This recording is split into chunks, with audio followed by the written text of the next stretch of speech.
அனைவருக்கும் அன்பான வணக்கம். மாணவ செல்வங்களே, நாம் இயல் 3இல் விரிவானம் என்ற பகுதியை பார்த்து வருகிறோம். இதில் சீசு செல்லப்பா அவர்கள் எழுதிய வாடிவாசல் என்ற துணைப்பட பகுதியை தொடர்ச்சி பகுதி இன்று நாம் காண்போம். நேற்றைய பதிவில் பார்த்தோம், அந்த காளையானது எப்படி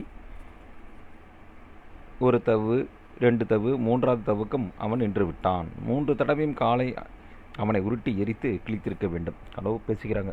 ஆகா, பிச்சு எப்படியாவது என்ன பண்ணான், அந்த பிடிச்சிட்டான். அவன் காளையை எப்படியா என்ன பண்ண தம் கட்டி பிடிச்சிட்டான். அவன் அந்த காளையானது என்னது, அந்த வாடிபுரம் காளையானது பிடிபட்டு போச்சு பிச்சுக்கிட்ட பேசிக்கிறாங்களாம். ஐயோ, 1 தவு, 2 தவு, 3 தவுக்கு அவன் என்ன பண்ணிட்டான், அவன் நின்றுட்டானே. அவனை இத்தனை 3 தடவையும் காலை அவனை என்ன பண்ண முடியல, ஒன்றுமே பண்ண முடியல. இல்லாட்டி என்ன பண்ணிடுவோம், உருட்டி எரிஞ்சு அவனை கிழித்திருக்க வேண்டும். ஆனால் அந்த காலை என்ன பண்ணுது, அவங்ககிட்ட அடிப்பிணிஞ்சிருச்சு. அவங்ககிட்ட எனது காளையானது அடங்கி போச்சு அப்படிங்கிறது போல் பேசிக்கிறாங்க. சரி, தொடர்ச்சி பகுதி என்று காண்போம். இந்த நாடகத்தின் கடைசி அங்கம் இருக்கிறது என்பது தெரிந்தும் அடக்க முடியாத கழிவெறி கொண்ட கூட்டம் எம்பி குதித்து கத்தியது. வாடிபுரம் காளை வாய் பிளந்துடுச்சுடோ அப்படிங்கிற மாதிரி கத்துறாங்க. வாடிபுரம் காலை தான் என்னது ரொம்பவும் அந்த காலையில் அடக்க முடியாது அப்படின்னு சொன்னாங்க. ஆனால் இங்கே எதுக்கு ஒரு முடிவு இருக்கு இல்லையா, அதுபோல் சொன்னாங்க. இந்த நாடகத்தின் கடைசி அங்கம் இருக்கிறது என்பது தெரிந்தும் அடக்க முடியாத அந்த கழிவெறி கொண்ட கூட்டம் என்ன பண்ணிச்சான், அந்த எம்பி குதித்து கத்துறாங்கலாம். வாடிபுரம் காளை வாயை பிளந்துடுச்சுடா அப்படிங்கிற மாதிரி. வாடிபுரம் காளை என்ன பண்ணிச்சு, வாயை பிளந்துடுச்சு, அது மாட்டிக்கிச்சு. கிழக்குத்தியான் வெண்டெடுத்துட்டான்.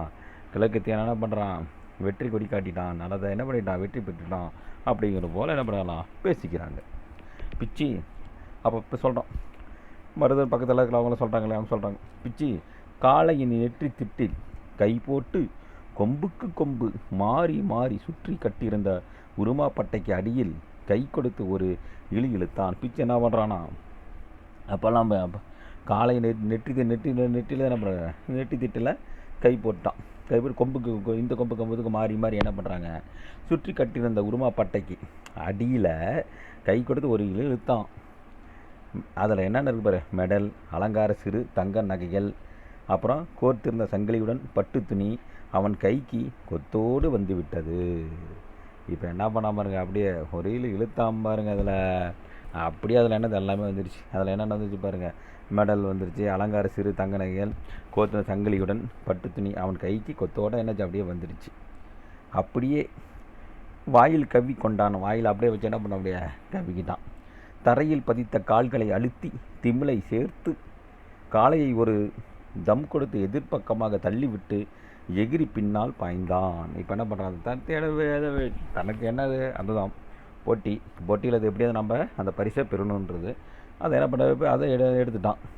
அப்போ என்ன பண்ண, இப்போ அந்த காளைகிட்டருந்து இவன் விடுபடணும். அதுக்கு என்ன பண்ணுறான்னா, அப்படியே அந்த பரிசை இப்போ வாயில் அப்படியே கவ்விக்கிட்டான். வாயில் கவ்விக்கிட்டு தரையில் பதித்தான். கால்கள் பதித்த அந்த கால்களை அப்படியே அழுத்தி திமியில் என்ன பண்ணுறான், அப்படியே திமிழ் பிடிச்சிருக்கான்ல, திமிழை சேர்த்து போய் பிடிச்சிருக்கான். அப்படியே சேர்த்து காளையை அப்படியே ஒரு தம் கொடுத்து எதிர்பக்கமாக என்ன பண்ண, அப்படியே தள்ளி விட்டான். எகிரி பின்னால் பாய்ந்தான். காலை அந்தாண்டு தள்ளி விட்டுட்டு பின்னாடி அப்படியே பாய்ந்தான்.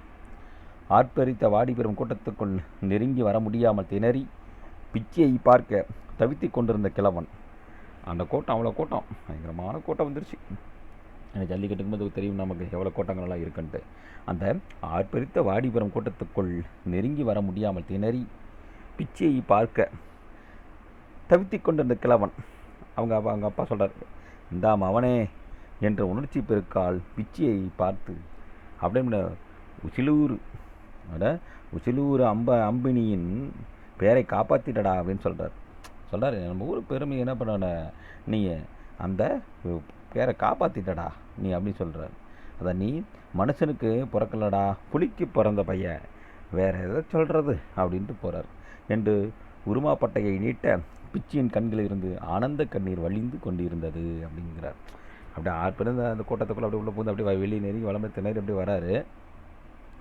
அப்போ பார்க்க பிச்சையை பார்க்க அவங்க அப்பா பார்க்க தவிர்த்து கொண்டு வந்த கிழவன், இந்தா மவனே அப்படின்னு சொல்கிறான். மகவனே, இந்த ஊர் பெருமையை காப்பாற்றிட்டடா இந்த மவனே என்று உணர்ச்சி பெருக்கால் அப்படியே அப்படியே சந்தோஷம், மகிழ்ச்சி. அந்த வெள்ளத்தை பார்த்து அப்படியே என்ன பண்ணுறாரு, அப்படியே உச்சிலூர் அம்பனியின் பேரை காப்பாற்றிட்டடா சொல்கிறார். நம்ம ஊர் பெருமையை காப்பாற்றிட்டடா, நம்ம ஊர் பேரை காப்பாற்றிட்டப்படா பையப்படா, நீ மனுஷனுக்கு பிறக்கலடா, புலிக்கு பிறந்த பையன், வேறு எதை சொல்கிறது அப்படின்ட்டு அவர் என்ன பண்ணார், அப்படியே கட்டி தழுவி தன்னுடைய அந்த பிச்சுக்கு வாழ்த்துக்கள் சொல்கிறது போல் என்ன பண்ணார் அவர் சொல்கிறார். என்று உருமா பட்டையை நீட்ட பிச்சியினுடைய கண்களில் இருந்த ஆனந்த கண்ணீர் வழிந்து கொண்டிருந்தது அப்படின்ட்டு சொல்கிறார். அதான் இந்த வாடிவாசல்ன்றதை சீசு செல்லப்பா அவர்கள் எழுதிய இந்த குறும்புதினத்தினுடைய சுருக்கப்பட்ட ஒரு வடிவமாக நமக்கு கொடுக்கப்பட்டுள்ளது. இதில் தெரிந்து கொள்வோம் மேலே பதில் ஒரு சின்ன ஒரு பெட்டி சொல்லியிருக்காங்க. பெட்டி செய்தி என்ன சொல்லியிருக்காங்கன்னு பார்த்தோம்னா, அளவில் சிறுகதையை விட நீளமாகவும் புதினத்தை விட சிறியதாகவும் இருக்கும் கதை குறும்புதினம். இது முக்கியமானது, ஞாபகம் வச்சுக்கோங்க. இதனை குறுநாவல் என்றும் சொல்வர்.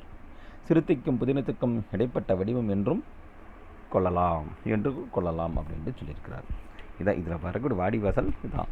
என்ன அப்படியே ஒரு ஜல்லிக்கட்டினுடைய மையமாக வச்சு நமக்கு என்ன பண்ணியிருக்காங்க, ஒரு செல்லப்பா அவர்கள் வாடிவாசல் அப்படிங்கிற மாதிரி நமக்கு ஒரு கதை கொடுத்துருக்குறாரு. இதனால் படித்து பாருங்கள். இதில் வரக்கு ஒரு கதை மாந்தர்கள் யாருன்னு சொல்லி பார்த்தோம்னா, நமக்கு பிச்சு வராரு, அப்புறம் மருதன், அப்புறம் அவங்க அப்பா ஒருத்தர் கிழவன், அப்புறம் ஜமீன்தார், இந்த காளையனோட ஜமீன்தார் வர்றது, அவர் ஊர் மக்கள், இவங்களாம் வர மாரி இந்த கதை என்ன பின்னப்பட்டிருக்குது. அந்த எப்படியெல்லாம் ஜல்லிக்கட்டு கலையானது எப்படிலாம் இருக்கும் அப்படிங்கிறது. முதல்ல உள்வாடி அப்படின்னா காளையை உள்ளுக்கு நிறுத்தக்கூடிய இடம். அப்புறமேட்டு பார்த்தோம்னா திட்டி வாசல் அப்படின்னு சொல்லி பார்த்தோம்னா, திட்டி வாசல் அப்படின்னு உள்ள காளையை நிறுத்தக்கூடிய அந்த இடம், அந்த வெளியே வரக்கூடிய பகுதிக்கு அது அங்கே இடத்துல தான் என்ன பண்ணுவாங்கலாம், அந்த மூக்கரங்க இதெல்லாம் போட்டு சொல்லுவாங்களே, அதை கயிறுகள்லாம் அவுத்து விட்ற இடம்.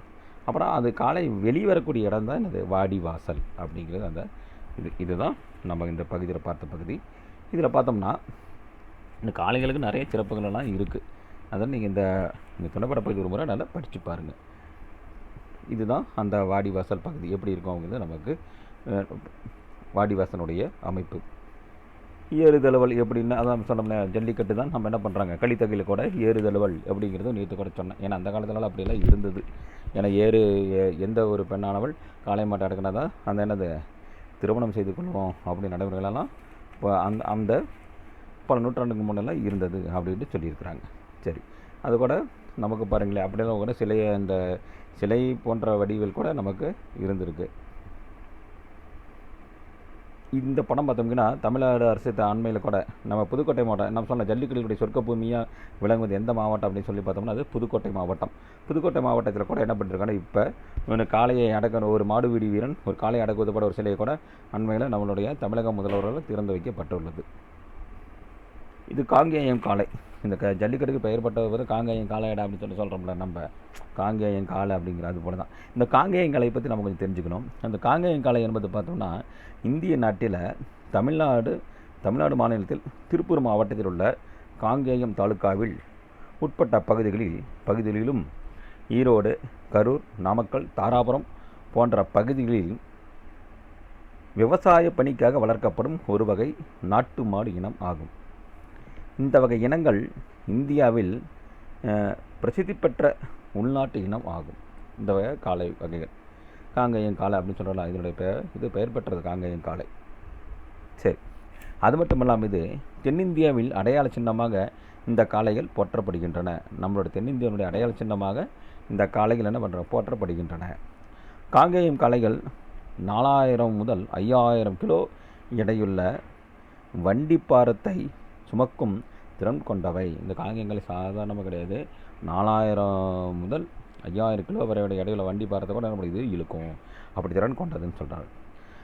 அது மட்டும் இல்லாமல் கடுமையான கால நிலைக்கும் அப்புறம் உள்ளூர் சூழ்நிலைக்கு ஏற்பவும் தக்க அமைத்து கொள்ள வாழக்கூடியவை இவை எல்லாம் நன்றாக இருக்கும் சூழ்நிலையிலும், அந்த சூழ்நிலையில் மட்டுமல்லாமல் கடுமையான வெயில் பஞ்ச காலத்திலும் நொடிந்து போகாமல் பனையோலை, எள்ளு வகை,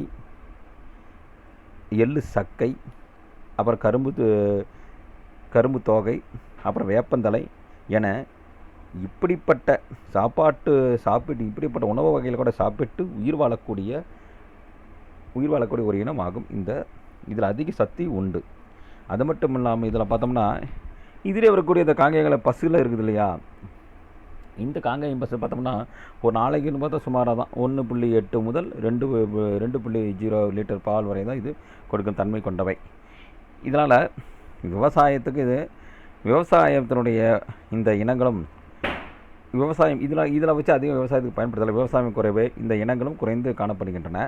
இது மட்டும் இல்லாமல் நம்ம இந்த காங்கேய காளைகளை பார்த்தோம்னா கேரளா, நம்மளுடைய கர்நாடகா, ஆந்திரா மாநிலத்திற்கும் அதாவது விவசாய வேலைகளுக்காக விரும்பி சில பேர் என்ன வந்து வாங்கி அங்கே கொண்டு வளர்க்கப்படுகின்றன அப்படின்னு கூட நமக்கு ஒரு செய்தி குறிப்பு கூட உள்ளது.